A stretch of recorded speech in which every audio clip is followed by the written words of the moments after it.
laju dari pertumbuhan konsumsi rumah tangga itu lebih dari 5%. Sekarang itu di kisaran 4%. Artinya memang konsumsi masyarakat itu ada perlambatan. Setidaknya kalau kita berpatokan pada statement pemerintah, pemerintah tidak akan menaikkan harga BBM setidaknya pada sampai masa Lebaran. Ternyata sebenarnya jauh-jauh hari sebelum peperangan itu pecah, pemerintah itu sudah menggandeng para pengusaha untuk membuat namanya promo setiap Friday.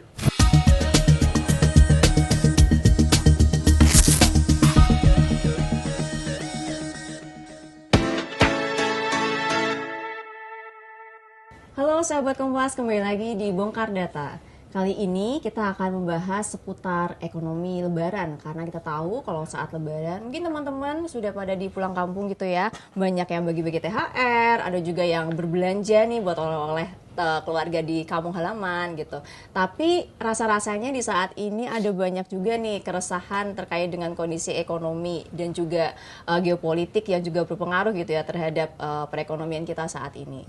Nah, bersama dengan saya ada Agustina Purwanti dan juga Mas Budiawan Sidik dari Litbang Kompas yang akan membahas bersama-sama seputar ekonomi Lebaran. Halo Tina, halo Mas Iwan. Halo Debbie. Iya, ini menarik banget nih. Biasanya kalau Lebaran itu kan kita sangat meriah, apalagi di Indonesia ya. Kita pulang kampung, mudik, terus berbelanja, pakaian baru dan lain sebagainya. Mungkin aku ke Tina dulu nih. Tina kan sudah melakukan survei gitu ya terhadap masyarakat terkait dengan bagaimana sih pola berbelanja ketika Lebaran ini. Sebenarnya gimana sih Tin hasilnya? Kemudian yang menarik itu kira-kira masyarakat ini tuh sudah menganggarkan belum sih untuk Lebaran ini? Karena kan masih banyak banget ya pengeluarannya. Betul, benar sekali kata Debbie. Kalau berbicara soal Lebaran itu pasti euforianya sangat besar gitu ya, menarik, dan ini menjadi sesuatu yang selalu menjadi perhatian kalau untuk Indonesia karena kita tahu mayoritas merayakan gitu. Dan tadi kalau misalnya Debbie menanyakan orang tuh biasanya kok belanja-belanja terus tuh, memang mereka tuh duitnya dari mana sih atau menganggarkan nggak sih gitu. Benar, dari hasil jajak pendapat yang dilakukan Kompas ya di awal Maret kepada sekitar 400 responden itu ternyata memang masyarakat kita itu cukup prepare gitu ya kalau soal Lebaran, karena ya kita tahu itu kan seperti tradisi tahunan gitu, sehingga mereka sudah relatif cukup siap. Nah, kalau lalu ditanyakan dianggarkan nggak sih gitu, memang untuk sebagian orang relatif nggak usah nganggarin deh gitu. Tapi kalau dari hasil jajak pendapat yang dilakukan oleh Litbang Kompas tadi itu lumayan bisa dibilang cukup banyak juga yang menganggarkan, itu sekitar separuh gitu ya, separuh dari responden. Memang separuhnya lagi tidak menganggarkan. Tapi mereka yang menganggarkan ini ya responden kita kan beragam. Kalau misalnya kita ambil rata-rata, ini based on hasil jajak pendapat Kompas ya, karena kalau ada juga beberapa survei lainnya yang mengulik terkait Lebaran, mungkin nominalnya berbeda. Kalau dari hasil jajak pendapat Litbang Kompas itu rata-ratanya tuh di angka 5,5 juta. Wow, lumayan untuk Lebaran. Tapi itu kalau misalnya di breakdown lagi itu sangat beragam karena range-nya itu sangat luas ya. Ada yang dia hanya sekitar di bawah 1 juta, ada yang dia tinggi banget nih sampai 30 bahkan 40 juta untuk Lebaran aja gitu. Memang tidak banyak. Ya tadi lagi-lagi karena responden kita juga beragam. Nah, lalu kalau misalnya ditanya, lalu sebagian besar itu kebanyakannya di mana gitu? Around 1 sampai 3 juta.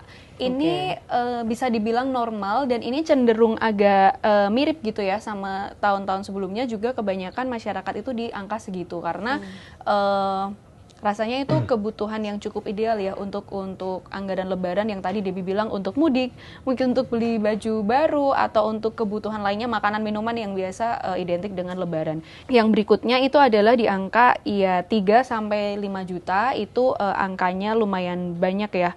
Yang tadi sekitar 1 sampai 3 juta itu hampir seperlimanya itu paling banyak di angka itu. Ini sangat bervariasi. Kalau tadi aku bilang sampai 45 juta, aku juga sebenarnya agak kaget ya ketika baca datanya, baca hasilnya, terus penasaran nih orang nganggarinnya berapa sih gitu.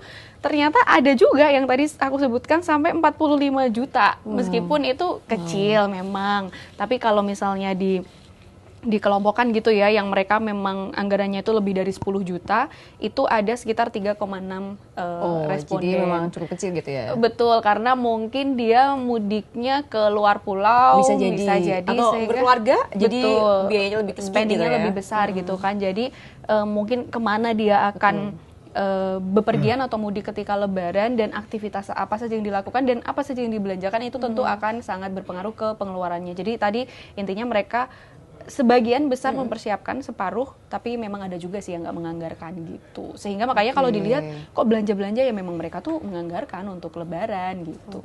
Nah, kalau dari temuan Tina sendiri, kira-kira masyarakat itu tuh menganggarkan anggaran untuk Lebaran tuh sumbernya dari mana sih? Kan karena juga kemarin bahkan kayak ojol tuh dapat BHR gitu ya, ada THR dan lain sebagainya. Betul.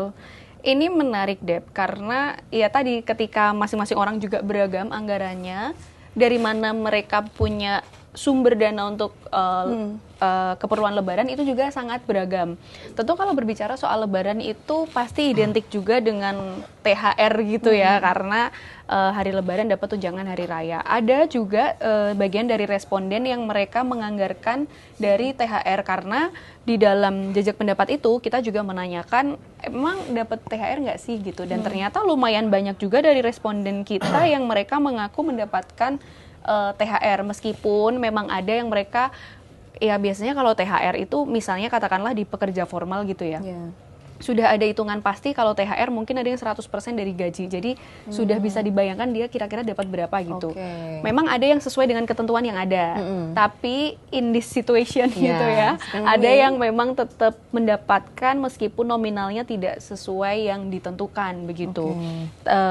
Ada juga yang mereka sih mendapatkan informasi akan mendapatkan meskipun sampai saat video ini dibuat gitu ya, seminggu menjelang Lebaran itu belum cair. Tapi dari THR itulah, itu salah satu sumber yang mereka gunakan untuk pengeluaran selama Lebaran. Tapi menariknya Deb dan Mas Iwan, selain uang dari THR itu, karena memang ini sudah menjadi tradisi tahunan, ternyata ada bagian dari masyarakat kita itu yang sudah punya kayak tabungan khusus gitu loh untuk Lebaran. Maksudnya menabung jauh-jauh hari gitu ya? Yes, betul. Gitu ya? Sebenarnya kalau misalnya kita melihat di perdesaan itu ternyata banyak. Ada kayak arisan untuk Lebaran gitu tuh ada. Nah kalau dari jajak pendapat kita tuh juga ternyata ada. Memang masing-masing punya mekanismenya. Nah kalau dari jajak pendapat kita itu, mereka memang mempersiapkan dari tabungan rutin yang mereka khususkan untuk Lebaran. Jadi mereka sudah tahu, apalagi kalau ngomongin Lebaran, nanti mungkin Mas Iwan bisa menambahkan, mengelaborasi lebih jauh ya. Ngomongin Lebaran itu kan biasanya memang belanjanya besar dan ada kecenderungan harga naik gitu. Jadi mereka harus siap-siap. Dan lumayan banyak loh kalau dibilang itu sekitar separuhnya itu menggunakan uang yang dia gunakan tabungan khusus untuk Lebaran. Ada juga yang memang mereka menggunakan gaji di bulan menjelang Lebaran itu untuk belanja kebutuhan Lebaran. Meskipun kalau tadi Debbie singgung soal pinjol gitu ya, kita tidak mau menutup fakta ini karena di pemberitaan pun juga banyak. Ada juga yang memang dengan terpaksa harus menggunakan itu meskipun secara proporsi kecil gitu ya, hanya 0,4%, tapi itu kan berarti tidak bisa kita nirkan juga gitu kan, bahwa memang ada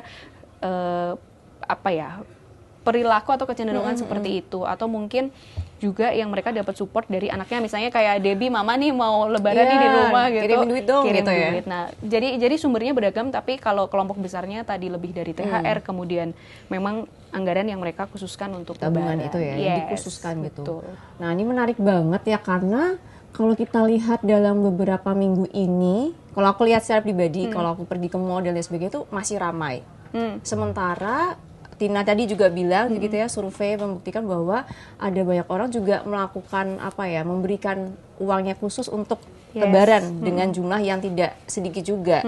Nah di sisi lain kondisi saat ini kan sedang bergejolak gitu ya, baik di tingkat global maupun di tingkat nasional. Nah ini aku mau ke Mas Iwan nih. Kalau Mas Iwan lihat sendiri di dalam periode Lebaran ini Mas, dengan berbagai tekanan ekonomi yang ada, kira-kira seperti apa sih sebenarnya kondisi perekonomian Indonesia itu? Apakah memang benar itu kalau daya beli kita itu melemah? Ataukah malah sebaliknya sehingga bisa menjadi mesin pertumbuhan ekonomi gitu ketika Lebaran ini? Gitu. Ya, memang ini dari satu pertanyaan Devi sebenarnya elaborasi bisa banyak begitu ya. Tapi yang pasti kalau Lebaran itu salah satu momen ketika perekonomian itu tumbuh begitu. Salah satu indikasinya dalam setiap momen Lebaran di tahun-tahun sebelumnya itu tingkat inflasi di fase masa Ramadan dan Lebaran itu cenderung meningkat gitu. Artinya terjadi pertambahan atau peningkatan jumlah uang beredar di masyarakat karena terjadi peningkatan konsumsi sehingga mendorong inflasi. Dan itu sebagai salah satu indikator untuk mendorong pertumbuhan ekonomi itu sendiri, begitu ya. Memang inflasi itu sebaiknya memang tidak terlalu tinggi sekali, tetapi juga tidak terlalu rendah, gitu, kayak semacam tensi dalam tubuh kita, gitu. Cuman biasanya dalam fase Lebaran itu merupakan semacam motor penggerak ya pertumbuhan ekonomi yang sebaiknya memang relatif sangat tinggi, gitu. Jadi dalam fase Ramadan atau Lebaran itu dalam istilah ekonominya disebut demand pull inflation. Jadi memang inflasi yang tumbuh karena adanya permintaan. Jadi masyarakat dengan psikologisnya dia, dengan budayanya dia itu membuat kayak misalnya kita di kampung kita gitu ya, ibu kita tiba-tiba harus menyediakan kue-kue yang sebelumnya mungkin jarang diadakan gitu ya. Terus mengadakan, mungkin teman-teman juga di antara kita mengadakan event buka bersama begitu ya, atau bahkan nanti setelah terima THR kita mengalokasikan sekian persen untuk membelanjakan untuk beli baju baru misalnya gitu ya, untuk orang tua, untuk keluarga ataupun untuk siapapun itu gitu. Jadi memang momentum Lebaran itu adalah momentum yang relatif ditunggu dalam sebuah konsep ekonomi makro di Indonesia untuk salah satu katalisator pertumbuhan ekonomi.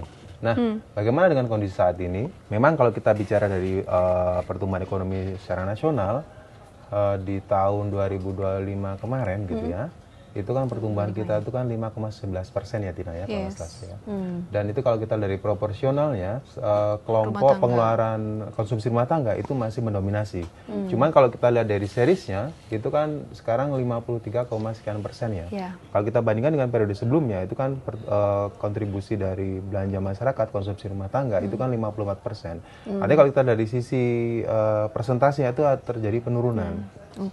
Dari sisi laju pertumbuhannya juga demikian, itu juga semakin mengecil. Kalau kita bandingkan dengan masa sebelum COVID, itu laju dari pertumbuhan konsumsi rumah tangga itu lebih dari 5%. Sekarang itu di kisaran 4%. Artinya memang konsumsi masyarakat itu ada perlambatan. Kenapa itu menurun? Karena kalau kita lihat, memang jumlah pengangguran terbuka kita itu memang cenderung berkurang. Tetapi kalau kita dari angkatan kerja kita kan terus bertambah. Gitu ya. Artinya memang kondisi masyarakat kerja kita yang sebagian besar memang masih produktif dalam bekerja, tidak semua terserap dalam lapangan pekerjaan. Dan kalau kita dari sisi penghasilan masyarakat, memang terjadi sedikit peningkatan ya. Di tahun sebelumnya itu rata-rata penghasilan masyarakat Indonesia, pekerja itu ya, itu kan 3.090.000 rupiah kalau tidak salah ya, per kapita per bulan.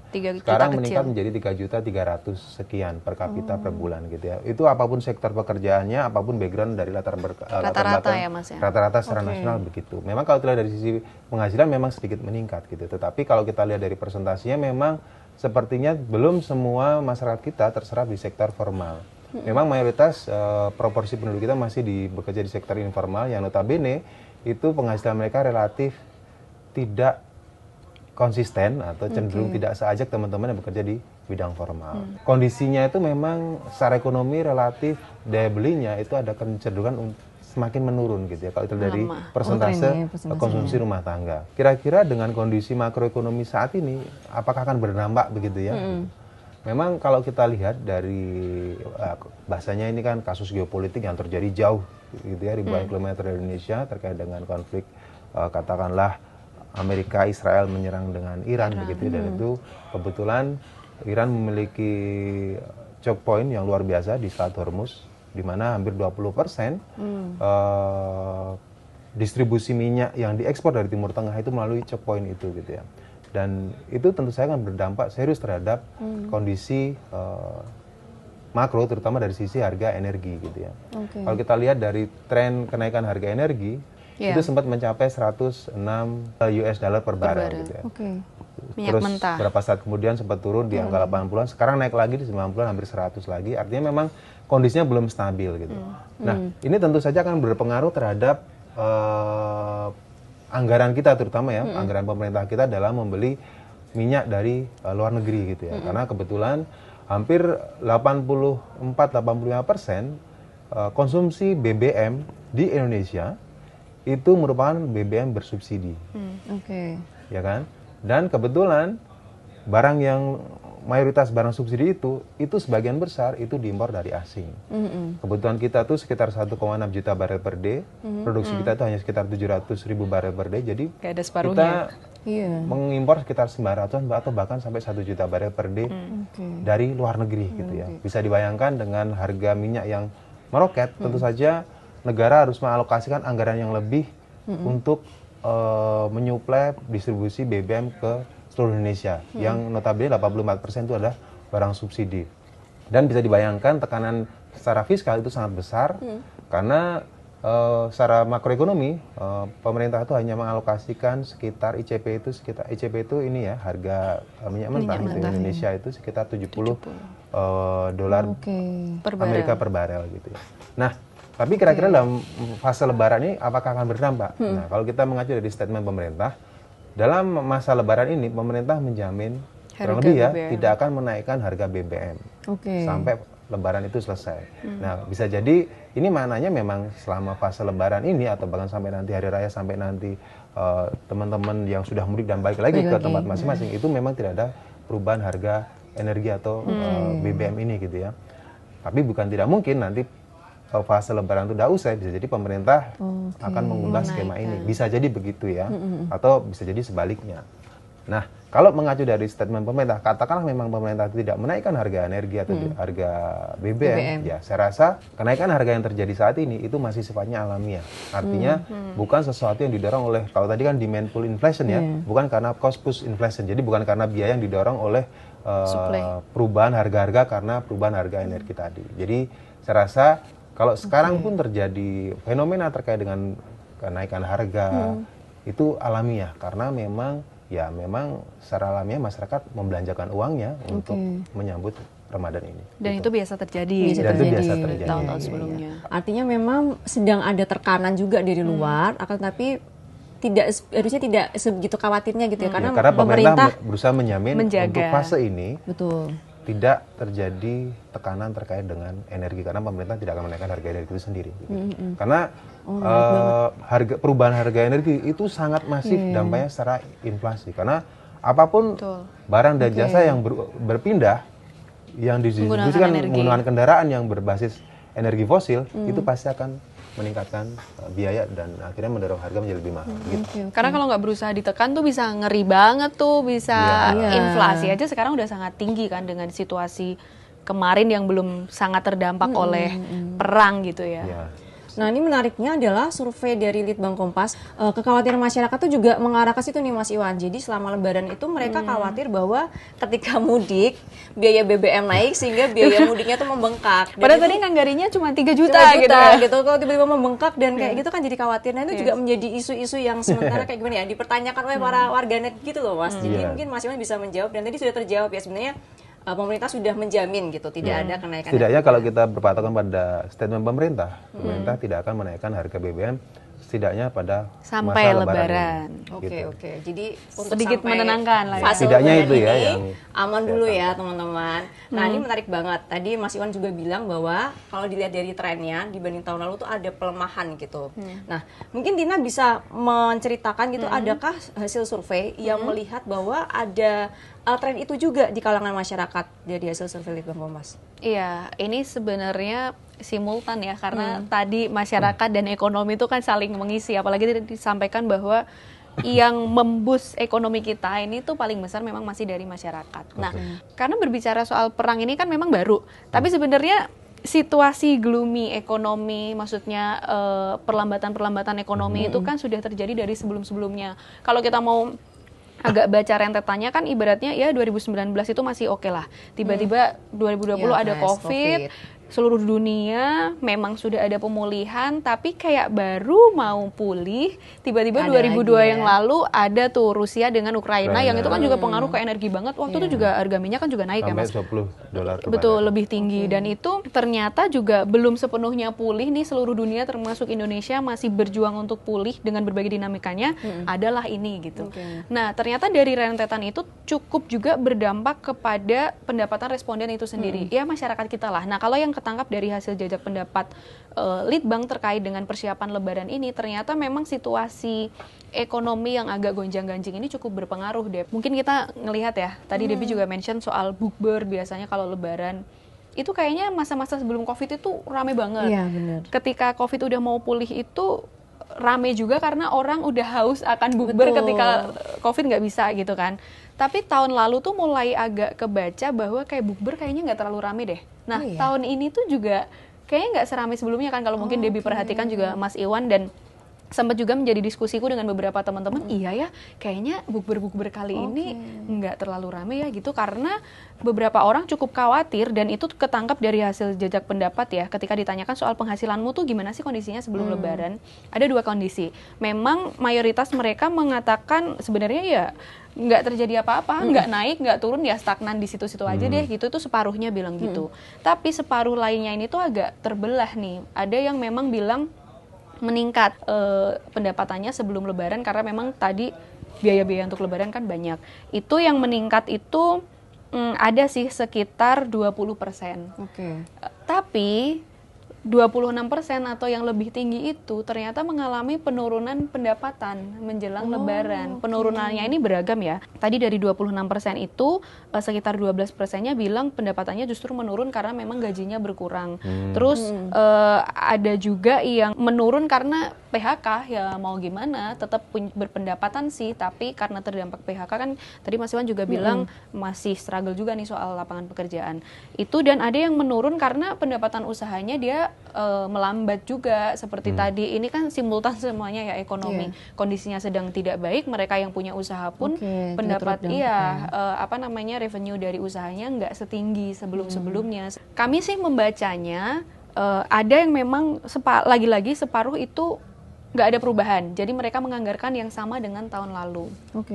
Tapi ada juga mereka yang sepertiga ya, 33,7% itu menganggarkan lebih besar. Ini mungkin kalau dibaca lah, situasi ekonomi lagi nggak baik kok dia nganggarinya lebih gede sih gitu. Justru mungkin ini bentuk dari persiapan mereka karena udah tahu situasinya begini. Tadi antisipasi, karena kita dapat info dari Mas Iwan ternyata nggak dinaikkan gitu ya, tapi sudah antisipasi bahwa kayaknya kebutuhannya lebih besar deh, sehingga mereka menganggarkan untuk Lebaran ini tuh anggarannya lebih gede. Nah, tapi ada juga karena berangkat dari kondisi yang tadi keuangannya tidak baik-baik aja menjelang Lebaran, itu sekitar 18% ternyata mereka terpaksa menganggarkan anggaran Lebaran itu lebih kecil dari tahun sebelumnya. Artinya memang ada adaptasi tertentu gitu bagi sebagian orang terkait dengan kondisi yang terjadi saat ini gitu. Nah, dari Mas Iwan sendiri ada nggak sih kayak data-data ataupun misalnya analisis proyeksi terkait dengan situasi yang terjadi saat ini after Lebaran gitu? Ya, kalau kita boleh berharap sih, harapannya konflik yang terjadi di Timur Tengah itu segera berakhir damai begitu ya. Dengan demikian tensi geopolitiknya terus menurun, dan tentu saja distribusi khususnya energi fosil semakin lancar. Karena dari 100 juta barel per day kebutuhan konsumsi energi minyak bumi yang dibutuhkan setiap hari di seluruh dunia, itu kan hampir 40 sekian persennya itu kan berasal dari wilayah Timur Tengah secara umumnya. Ya 30-40% ya. Dan dari seluruh kebutuhan produk minyak bumi yang diekspor ke seluruh dunia, itu 20% diantaranya itu melewati celah itu. Bayangin aja dari seluruh produk yang diekspor di seluruh dunia, 20% dari celah itu. Berarti bisa bayangkan 1/5 barang yang dibutuhkan oleh berbagai macam negara di luar Timur Tengah itu melewati titik itu gitu. Betapa masifnya gitu. Artinya sekitar 20 juta berarti ya, sekitar 20 juta barel itu melewati celah itu. Itu kan sangat besar, itu sangat gede sekali gitu. Nah, ini bisa dibayangkan kalau seandainya itu tidak mereda, itu akan seperti apa gitu. Nah, ini kalau kita berandai-andai nih, diproyeksikan, bukan diproyeksikan, kita merefleksikan dengan kasus yang terjadi di tahun 2022 silam ketika Rusia Ukraina itu terjadi pecah perang begitu ya. Itu terjadi peperangan itu di bulan Februari kalau nggak salah ya. Akhir Februari atau pertengahan Februari di tahun 2022. Itu harga minyak dunia itu bertahap terus meningkat dan kalau nggak salah itu titik tertinggi di angka sekitar 130 dolar Amerika per barelnya. Dan pada waktu itu pemerintah akhirnya mengambil kebijakan fiskal begitu ya dengan mengurangi subsidi BBM khusus gitu ya, salah satunya Pertalite. Itu naik itu kalau nggak salah ya di bulan September atau di bulan Oktober begitu. Nih kalau kita bisa bayangkan tuh, kalau kita dari bulan September ke dari bulan Februari ke September, berarti kan perlu waktu sekitar 7 bulan ya, dari bulan 2 ke bulan 9. Sekitar 7 bulan atau 8 bulan hingga pemerintah itu melakukan kebijakan fiskal untuk mengurangi subsidinya. Tetapi kasus yang terjadi di Ukraina dengan Rusia itu berbeda dengan kasus yang terjadi di Timur Tengah saat ini. Kalau tidak salah, sebagian besar produk surplus BBM atau minyak bumi yang terjadi di Rusia itu memang sebagian besar untuk pasar Eropa. Itu surplusnya Rusia itu kan sekitar 5 juta 6 juta barel per hari. 5 sampai 6 juta barel per hari yang dikirim ke luar Rusia. Sedangkan Timur Tengah itu 20 juta barel. Bisa dibayangkan itu dampaknya sangat masif gitu. Bisa jadi kalau kita merefleksikan dengan yang terjadi di tahun 2022 dengan kasus dari Februari pemerintah kebijakan fiskal di bulan September gitu ya, atau sekitar 7 bulan dengan skala yang sangat besar di Timur Tengah, bisa jadi waktunya akan lebih singkat lagi. Bisa jadi pemerintah akan melakukan kebijakan keputusan sifatnya memotong atau mengurangi subsidi ya, itu temponya mungkin lebih cepat lagi. Makanya dari beberapa region di dunia itu ada 2 region yang memiliki defisit energi paling besar. Satu kawasan Eropa dan 2 Asia Pasifik. Asia Pasifik merupakan wilayah yang memiliki defisit energi terbesar di seluruh region di dunia. Artinya negara itu akan memiliki dampak atau terkena dampak yang relatif sangat besar. Dan Indonesia berada di region Asia Pasifik. Dari Tina sendiri, ada nggak sih adaptasi lain dari masyarakat, misalnya cari promo atau diskon gitu ketika lebaran gitu kan? Banyak banget ya waktu lebaran kan.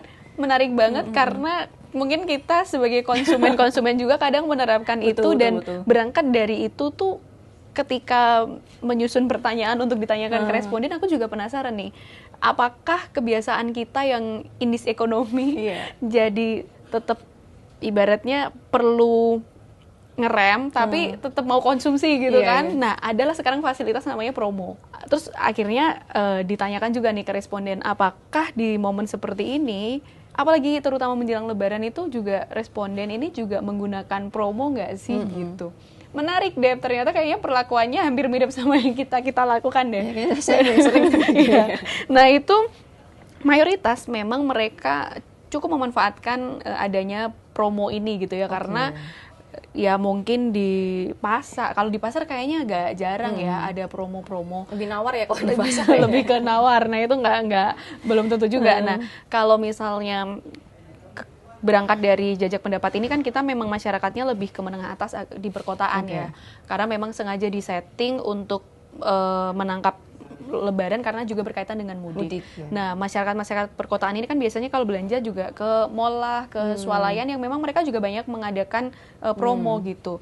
Nah, angkanya tuh lumayan gede karena sampai sekitar 70%, 72% lah mereka yang memanfaatkan promo di momen lebaran ini. Karena seperti kita tahu, biasanya menjelang lebaran kayaknya dari dulu deh ada beberapa brand khusus yang selalu lebaran datang ke sini karena udah mau lebaran, ada promo sampai 70% katakanlah seperti itu. Nah, itu yang dimanfaatkan oleh para responden kita, dan berterima kasih ya di belanja online juga kan banyak. Iya, banyak banget. Betul, karena itu yang ternyata bisa sangat membantu. Dan ternyata kita juga perlu apresiasi ya, tadi selain pemerintah menyatakan tidak akan menaikkan harga minyak BBM sampai lebaran, ternyata sebenarnya jauh-jauh hari sebelum peperangan itu pecah, pemerintah itu sudah menggandeng para pengusaha untuk membuat namanya promo setiap Friday. Dari awal Ramadan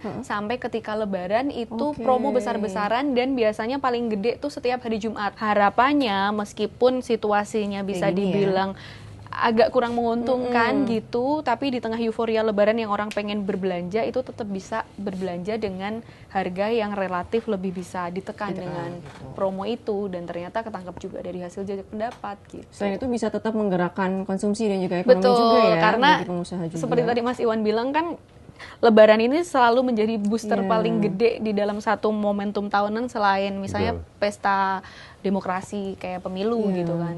Oke, mantap banget. Terima kasih Tina dan juga Mas Iwan. Nah, sahabat Kompas, keren banget nih pembicaraan kita pada hari ini gitu ya terkait dengan ekonomi Lebaran. Oke, sekian dan terima kasih. Sampai jumpa. Selamat berlebaran. Terima kasih.